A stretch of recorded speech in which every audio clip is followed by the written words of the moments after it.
নমস্কার বন্ধুরা, আপনারা দেখছেন না বললেই নয় চ্যানেলের পক্ষ থেকে একটা বিশেষ প্রতিবেদন। সোশ্যাল মিডিয়া জুড়ে শতরূপদার নামে একটা ফেক নিউজ ছড়ানো হচ্ছে। শতরূপ ঘোষ ওনার নামে একটা ফেক নিউজ ছড়ানো হচ্ছে কি না, যে ও টিএমসিতে আসতে চলেছে। কারা ছড়াচ্ছে? এই টিএমসির কয়েকটা ইউটিউবার, হাতে গোনা কয়েকটা ইউটিউবার, তারাই ফেক নিউজটা ছড়াচ্ছে। কিছুদিন আগে এই শতরূপদা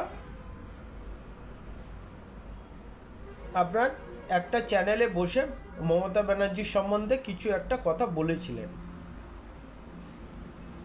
যে বিরোধী দলনেত্রী হিসেবে কেমন, বা মহিলা মুখ্যমন্ত্রী হিসেবে পশ্চিমবঙ্গটা কিভাবে শাসন করেছে, শাসন করছে 11-র পর থেকে, সেইটা উনি তুলে ধরেছেন। তা কিছুটা যেটা সত্যি উনি সেটাই বলেছেন, আর উনি সেটা বলতে ভালোবাসেন।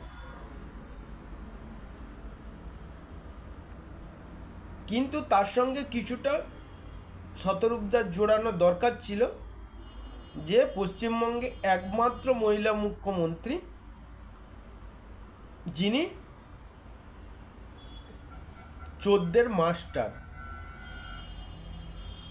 ডিগ্রি, মানে চোরেদের মাস্টার ডিগ্রি উনি করে এসছেন। চোর, চিটিং বা যা বলতে পারেন, সেটাই ওনার বলা দরকার ছিল। এই নিয়ে কিছু টিএমসির যে ইউটিউবার আছে, তারা যে শতরূপদা এই সত্যি কথা বলল, শতরূপদা মমতা ব্যানার্জির সম্বন্ধে এই বলেছে, হেন বলেছে, তেন বলেছে, তাহলে কি শতরূপদা টিএমসির দিকে পা বাড়াতে চলেছে? কসবায় হেরো প্রার্থী এতবার হেরেছে, তাই জন্য আর হারতে চায় না, তাই জন্য কি টিএমসিতে আসতে চলেছে?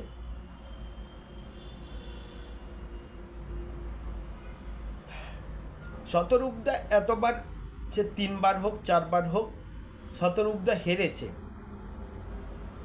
এটা কোনো বিজেপির নেতা বা টিএমসির নেতা যদি এরকম হারতো, তাহলে হয় যেখানে পাল্লা ভারী সেখানে উনি চলে যেতেন।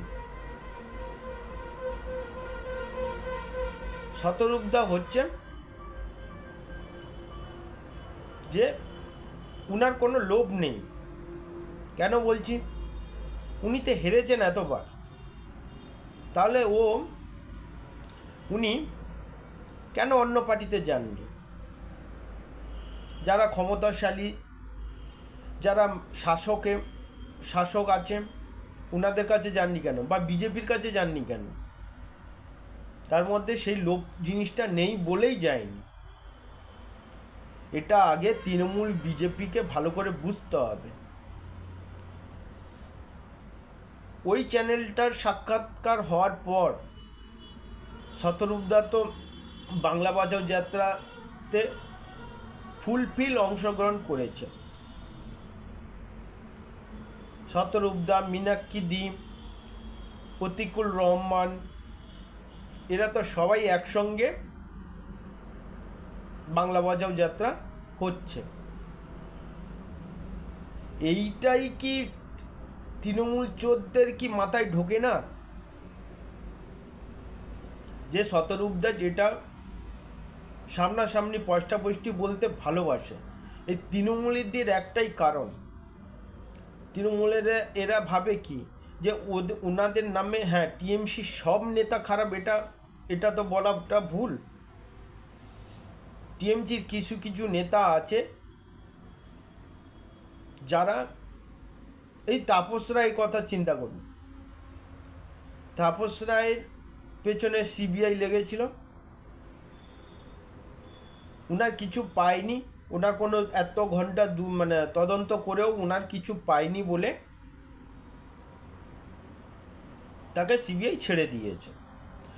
না কোনো কাস্টাডিতে নিয়েছে, না কিছু করেছে। তারপরে উনি বিজেপিতে চলে গেলেন।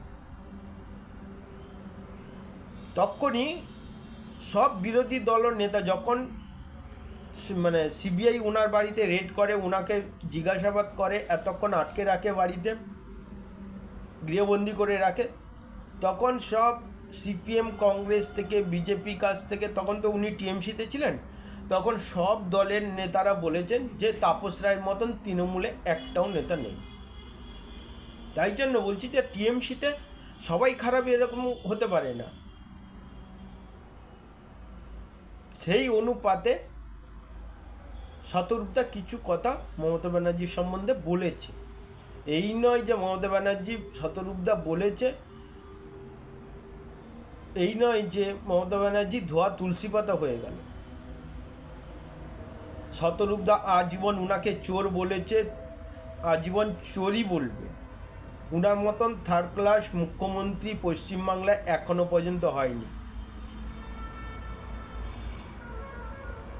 আর তৃণমূলীদের অত নাচানাচি করার দরকার নেই। শতরূপদা আপনাদের দলে কোনো দিন যাবে না, ওইরকম চোর চিটিং বা দলে যায় না।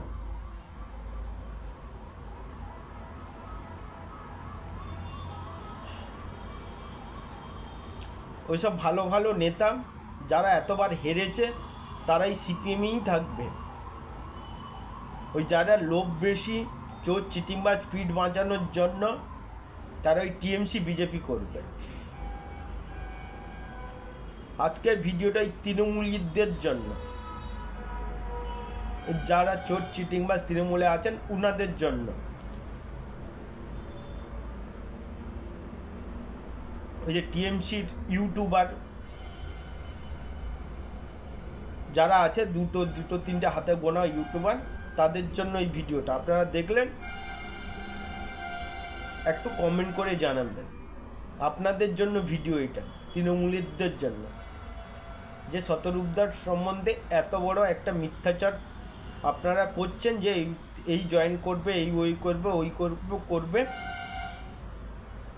বন্ধ করুন ওইসব ভুলভাল মানুষকে বিভ্রান্তি করা বন্ধ করুন।